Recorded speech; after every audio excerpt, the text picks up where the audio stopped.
ఉన్న బంగారాన్ని విడిపించి ఆ రోజు ఆన్లైన్ రేటుకే మేము కొంటాం. Sharma gold company. నమస్తే, వెల్కమ్ టు సుమన్ టీవీ. నేను మీ యామ్ని. ప్రస్తుతం మనతో ఉన్నారు ప్రముఖ ఆధ్యాత్మికవేత్త, ప్రముఖ జ్యోతిష వాస్తు పండితులు మాడుకుల శివప్రసాద్ గురువు గారు ఉన్నారు. మన గురుగారితో మాట్లాడదాం. నమస్కారం గురుగారు. ఆశీర్వచనం తల్లి. గురుగారు, ఈ క్రోధినామ సంవత్సరంలో అసలు కన్యా రాశి వారికి ఏ విధంగా ఉంటుందండి? అంటే ఈ రాశి వారికి సంబంధించి ఆదాయం కానీ, వ్యయం, అవమానం, రాజపూజ్యం ఏ విధంగా ఉంటుందంటారు? శ్రీ మహాగణాధిపతయ నమః. ఐం మహాసరస్వత్యే నమః. శ్రీ లలితాంబికాదేవ్యే నమః. కన్యారాశి అంటే ఉత్తర 2, 3, 4 పాదాలు, హస్త 4 పాదాలు, చిత్త 1, 2 పాదాలు కలిస్తే కన్యారాశి. ఆదాయము 5, వ్యయం 5, రాజపూజ్యత 5, అగౌరవము 2. సరే, ఎంత వస్తుందో అంత ఖర్చు అవుతుంది అనేటువంటిది కన్యారాశి. కన్యారాశి వాళ్లకు నేను 2023 నుండి చెప్తున్నా, దాదాపు 12 సంవత్సరాల పాటు, పుష్కర కాలము పాటు చాలా బాగుంది అని. ఇప్పుడు కూడా ఈ సంవత్సరము కూడా మహాద్భుతముగా ఉన్నది, మహాయోగవంతముగా ఉన్నది, సర్వానుకూలముగా ఉన్నది. వీళ్ళు మనస్సులో సంకల్పము బలముగా అనుకుని ముందుకు వెళితే వీళ్లను ఆపేటువంటి వాడు ప్రపంచములో ఎవ్వడు లేడు. కొంత స్వయం కృతాపరాధముతో గతములో చేసుకున్నటువంటి తప్పులకు చింతిస్తూ నాకు వేరే మార్గం ఏమిటి అనేటువంటి ఆలోచనలతో ఉంటారు. కానీ కొంచెము అలా బయటికి తిరిగి, నలువైపులా తిరిగి అందరినీ గనక ఒక్కసారి చూస్తూ ఉన్నారు అంటే ఖచ్చితముగా వీళ్లకు ఈ సంవత్సరము మహాద్భుత యోగాలు ఉన్నాయి. యోగాలనేటువంటివి వాటంతటవి రావు. మనము కొంచెము నలుగురిలో కనపడాలి. మనం ఎప్పుడు కూడా మనం ఇంట్లో కూర్చొని మనకు యోగం రాలేదంటే ఎలా వస్తుంది? రాదు. బయటికి కనపడాలి. వీడితో పని లేదు, వాడితో పని లేదు అని కాదు. ఊరికే కనపడినా కూడా అబ్బా వీడు ఇక్కడున్నాడేంటి అని గుర్తించేటువంటి వాడు వస్తాడు. ధనలాభం ఉన్నది ఈ సంవత్సరం.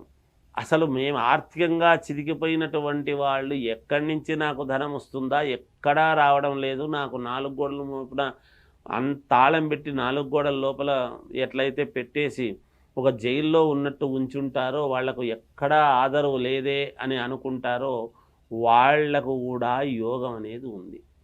తలుపు కొట్టి ఎవరో రోజు తీసి ఇక్కడ ఉన్నాడు మనిషిని గుర్తించి, నువ్వు రావయ్యా బయటికి, నీతో పని ఉందని పిలిచబోయేటువంటి రోజులు వస్తాయి. ధనలాభం ఉన్నది, గృహయోగం ఉన్నది, వాహనయోగము ఉన్నది, ఆరోగ్యము బాగుంటుంది, కీర్తి పెరుగుతుంది, కొత్త మనుషులతో కొత్త కొత్త పరిచయాలు పెరుగుతాయి, వీళ్ళ మాటకు విలువ పెరుగుతుంది, వీళ్ళు ఏది చెబితే అది జరుగుతుంది. మిగతా వాళ్లకు వాళ్ళు చేసుకోవటానికి కొంచెం వెనకంజ వేస్తూ ఉంటారు. కానీ చాలా యోగవంతముగా ఉంది. రుణాలు తీర్చుకుంటారు. ఈ సంవత్సరము ఖచ్చితముగా రుణాలు తీర్చుకోవడం అనేటువంటిది జరిగి తీరుతుంది గాక. ధన ధాన్య వృద్ధి 2 కూడా ఉన్నాయి. ధనము ఉంది, ధాన్య వృద్ధి కూడా ఉంది, స్త్రీ సౌఖ్యం ఉంది. ఇల్లు కట్టుకుంటారు. ఇల్లు కొనడము కాదు, స్థలము తీసుకొని ఎంత డబ్బు అయినా సరే పెట్టి ఇల్లు కట్టుకోవడం అనేటువంటిది జరుగుతుంది గాక. బంధుమిత్రులతో సంతోషముగా గడుపుతారు. దూరమైనటువంటి వాళ్ళందరూ కూడా ఒక్కసారి మళ్ళీ మీ వైపు చూసేటువంటి ఇది ఉంటుంది గాక. శారీరకమైనటువంటి శ్రమ ఉంటుంది. కొన్ని సందర్భాలలో అబ్బా ఏమి నేను ఈ పని చేయకుంటే ఏవి చేస్తే ఏముంది అనేటువంటి కించిత్ బాధ అనేటువంటిది కలగవచ్చును. కానీ ఖచ్చితముగా దాంట్లో విజయం అనేటువంటిది మీకు లభిస్తుంది. కాబట్టి కాదు మళ్ళీ నేను చేసుకోకపోతే నాకు దీని వలన ఏదైనా ఇబ్బంది వస్తుంది అనేటువంటి 6th సెన్స్ అనేది మీకు బాగా పనిచేస్తుంది. కనుక దాని వలన మీరు తప్పకుండా నేను ఈ పని చేసుకోవాల్సిందే, చేసుకుంటేనే నాకు మేలు అనేటువంటి దీంతో ముందుకు వెళతారు. వ్యాపారము చేసుకునేటువంటి వాళ్ళు కొత్త వ్యాపారాలు ఖచ్చితముగా మొదలు పెట్టి తీరుతారు. కొత్త వ్యక్తులు పరిచయం కావటం అనేటువంటిది జరుగుతుంది.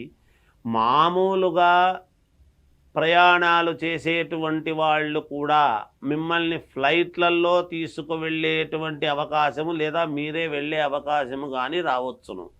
ఎందుకు అంటే ఒమాంతముగా ఒక ఇది పెరుగుతుంది అనేటువంటిది ఉంది ఇక్కడ. ఎక్కడ ఎవరు కూడా ఆందోళన చెందాల్సినంతటి అవసరం ఎంత మాత్రమూ లేదుగాక లేదు.